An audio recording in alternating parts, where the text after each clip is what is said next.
Oke, kembali lagi bersama saya Chris Berno di channel Anak Teknik. Kali ini kita akan membahas mengenai beberapa hal-hal yang akan kita lihat di bangunan proyek atau bangunan bertingkat atau konstruksi ya. Hari ini masih dalam kondisi COVID-19 bulan Mei tahun 2020, tanggal 27 atau tanggal 28. Saya akan sharing mengenai beberapa hal yang akan kita lihat di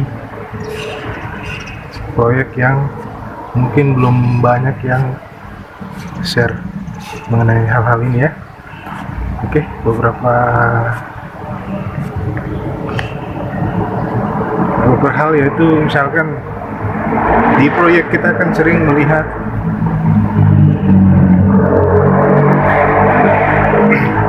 khususnya proyek yang sudah hampir jadi, kita akan melihat simbol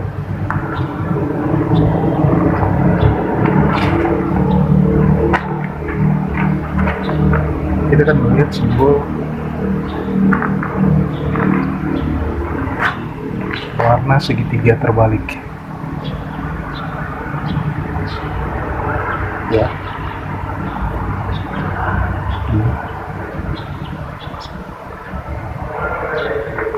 Ini ya,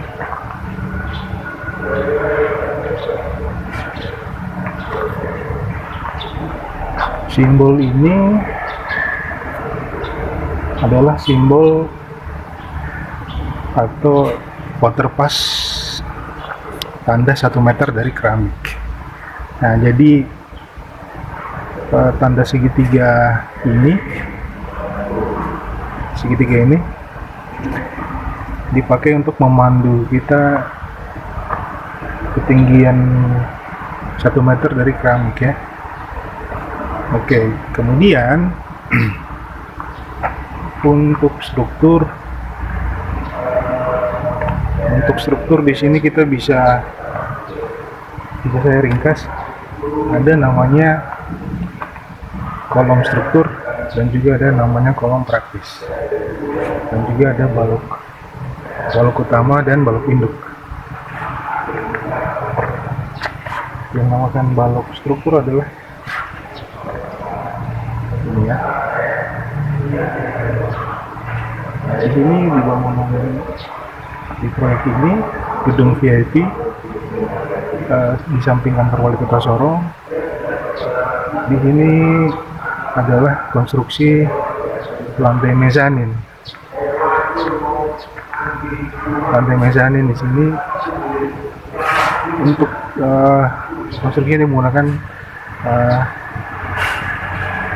kolom struktur ya, kolom struktur dan balok. Nah, ini namanya balok induk, kemudian ini namanya balok anak ya.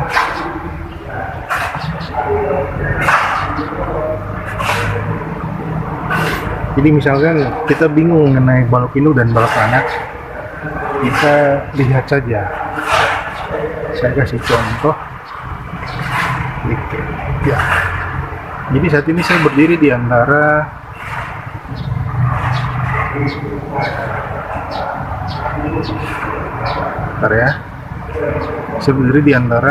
dua kolom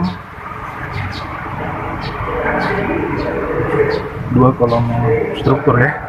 Ukurannya kurang lebih 50-50 ya. Yang membedakan namanya balok anak adalah kalau persis baloknya ada di antar balok yang berada persis di antara balok kolom struktur dinamakan balok induk. Ini ya, ini namanya balok induk. Nah, sama juga dengan yang di sini, kolom ini, balok yang ada di antara kedua kolom struktur ini dan ini, balok ini namanya adalah balok induk. Ya, sampai sini paham ya? Jadi namanya balok induk adalah balok di antara kolom struktur. Ya. Kemudian yang namanya balok anak adalah balok di antara balok struktur. Ya. Jadi balok anak ini ada berada di antara balok struktur ini dan ini. Oke. Jadi balok anak adalah balok yang berada di antara balok struktur ini dan ini adalah balok struktur, sedangkan ini adalah balok anak. Sampai sini paham ya? Oke, kita lanjut lagi.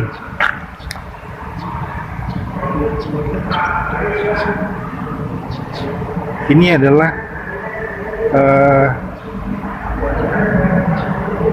sering kita namanya overlap ya. Sering kita namakan overlap. Ini namanya overlap. Jadi overlap di sini kurang lebih di sini jaraknya 1 meter. Yang menyangganya adalah balok anak ini dan balok struktur. Oke. Oke, kita carikan lagi.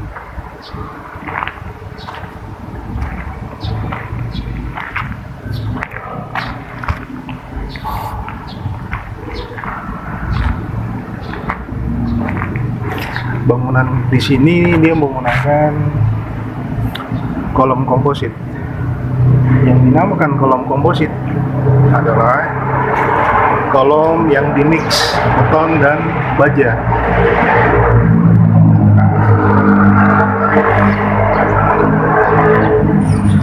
Kolom komposit di sini, misalkan ada salah satu kolom struktur kita yang belum kita tutup. Nah, di sini bisa jadi contoh untuk ini ya. Ini bisa jadi contoh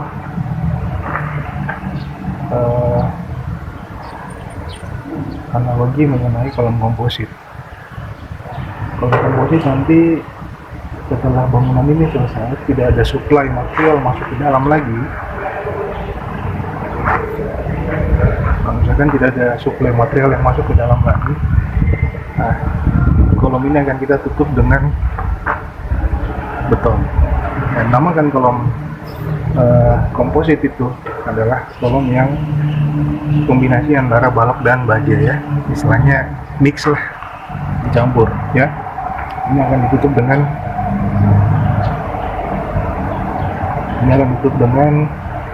beton ya. Di sini kita menggunakan batu bata merah ya. Jadi bedakan antara bata merah dengan batu tela. Kalau bata merah ya kurang lebih ukurannya segini, dengan panjang 20, tinggi 10, ketebalannya 7 cm ya. Oke, kita lanjut lagi ya. Oke, kemudian untuk menggunakan penggunaan material pasir pun di sini dikonstruksi, di proyek pasir itu kurang lebih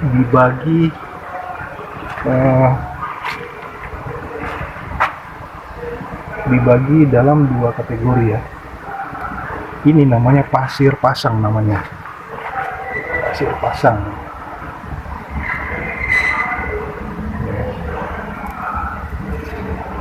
Dinamakan pasir pasang karena agregatnya kalau kita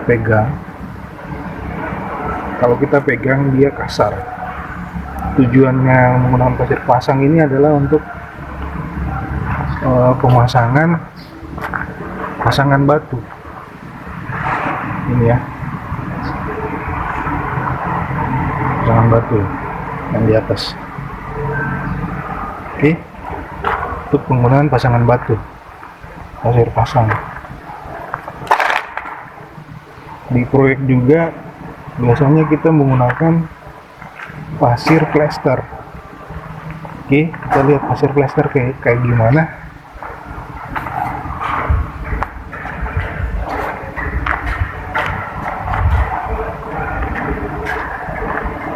Ini pasir plesternya kita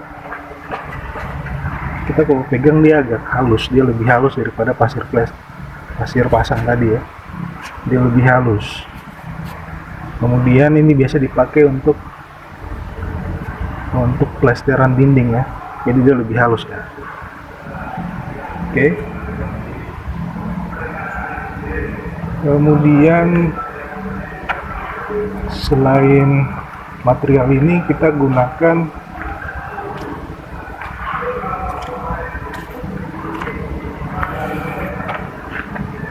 ada alat bantu namanya scaffolding.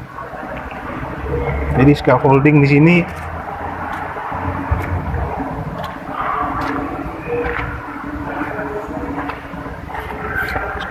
digunakan untuk alat bantu pemasangan material-material atau alat-alat konstruksi yang tinggi ya. Jadi zaman dulu kan kita menggunakan kayu, sekarang kita menggunakan scaffolding. Oke. Nah, alat bantu yang lainnya ya misalkan tangki ya untuk penyimpanan air. Oke, kemudian juga untuk campuran beton kita menggunakan split. Ada batu juga, batu 23. Jadi ada namanya batu 23, batu 34, 23 yang paling kecil ya. Oke. Sekarang kita agak naik ke atas.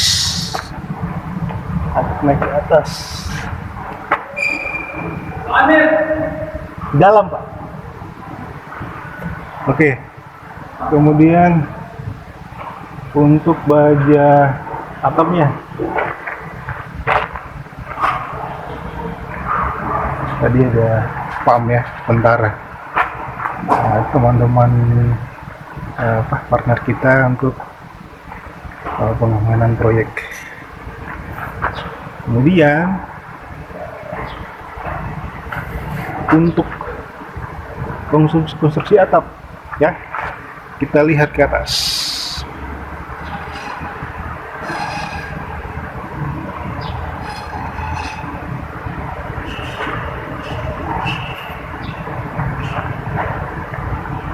Kita lihat ke atas. Nah, perhatikan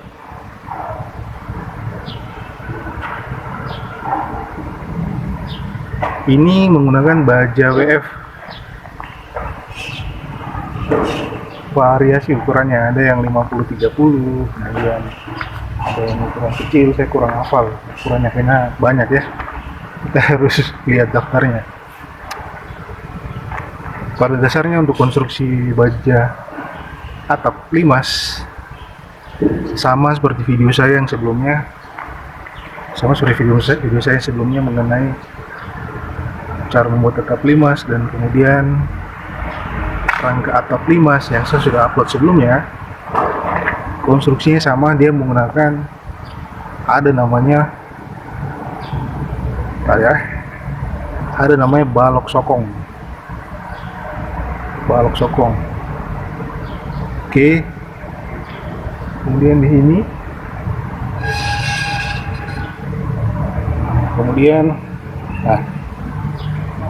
ini namanya king cross, dinamakan king cross untuk sambungan baja-baja atap yang dari atas ke bawah. Nah, king cross ini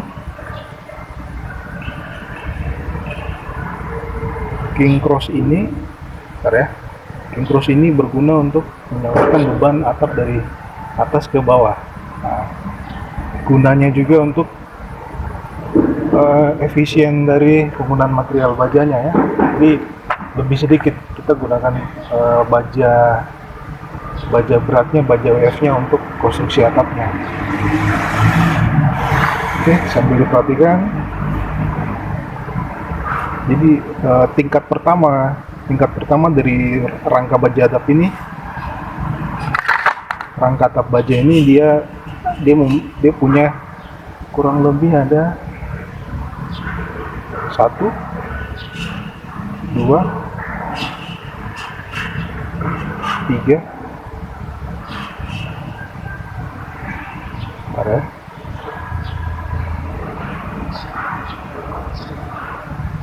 4, 5.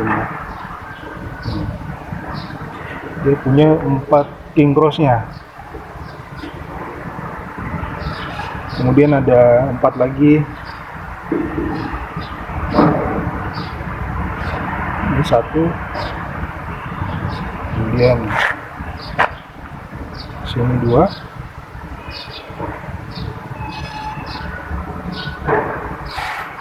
Ini 3. Dan satunya lagi ya. Jadi kurang lebih ada 8 king cross di sini. Tujuannya untuk efisien penggunaan bajanya. Oke. Auditorium adalah kalau diartikan ya sebagai ruang serbaguna, gedung serbaguna.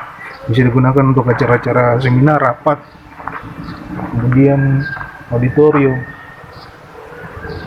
pernikahan, dan juga seminar-seminar yang lain ya. Jadi ruang serbaguna.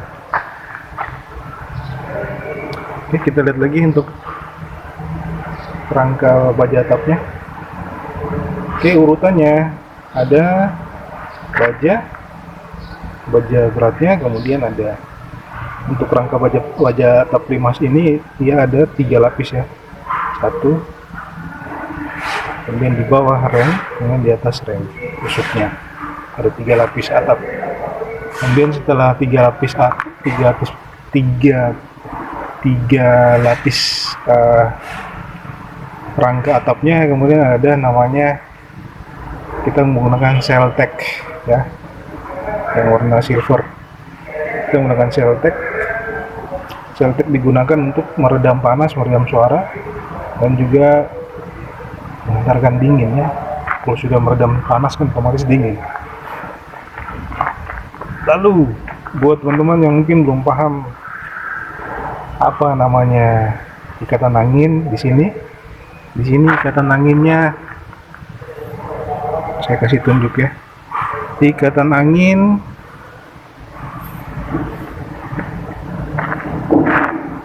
kilo ya.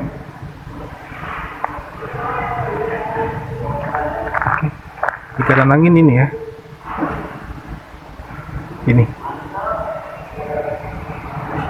Ikatan angin dia berupa pakai besi 8, kemudian dibaut menggunakan sling. Jadi dia seperti sling ya, tapi sebenarnya adalah besi 8 mili ya. Kita gunakan besi 8 mili atau bisa juga besi 10 mili ya, tergantung spesifikasi yang dikasih. Oke.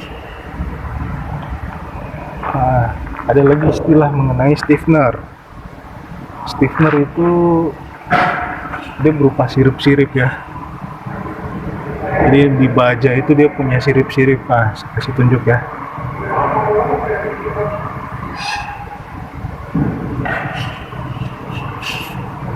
Oke, ini ya. Kalau ini WF, dia punya sirip-sirip. Nah ini 1. Nah jadi sirip-sirip apa dari bajanya itu yang dibilang stiffener itu.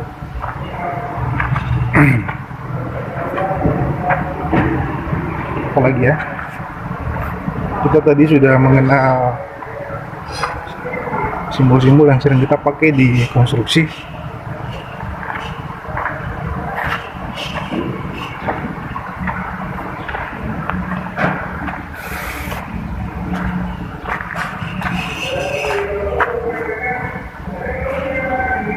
Kurang lebih itu saja untuk istilah-istilah yang sering kita pakai atau hal-hal yang sering kita lihat di proyek. Terima kasih sudah menonton, sampai ketemu lagi di vlog selanjutnya. Bye.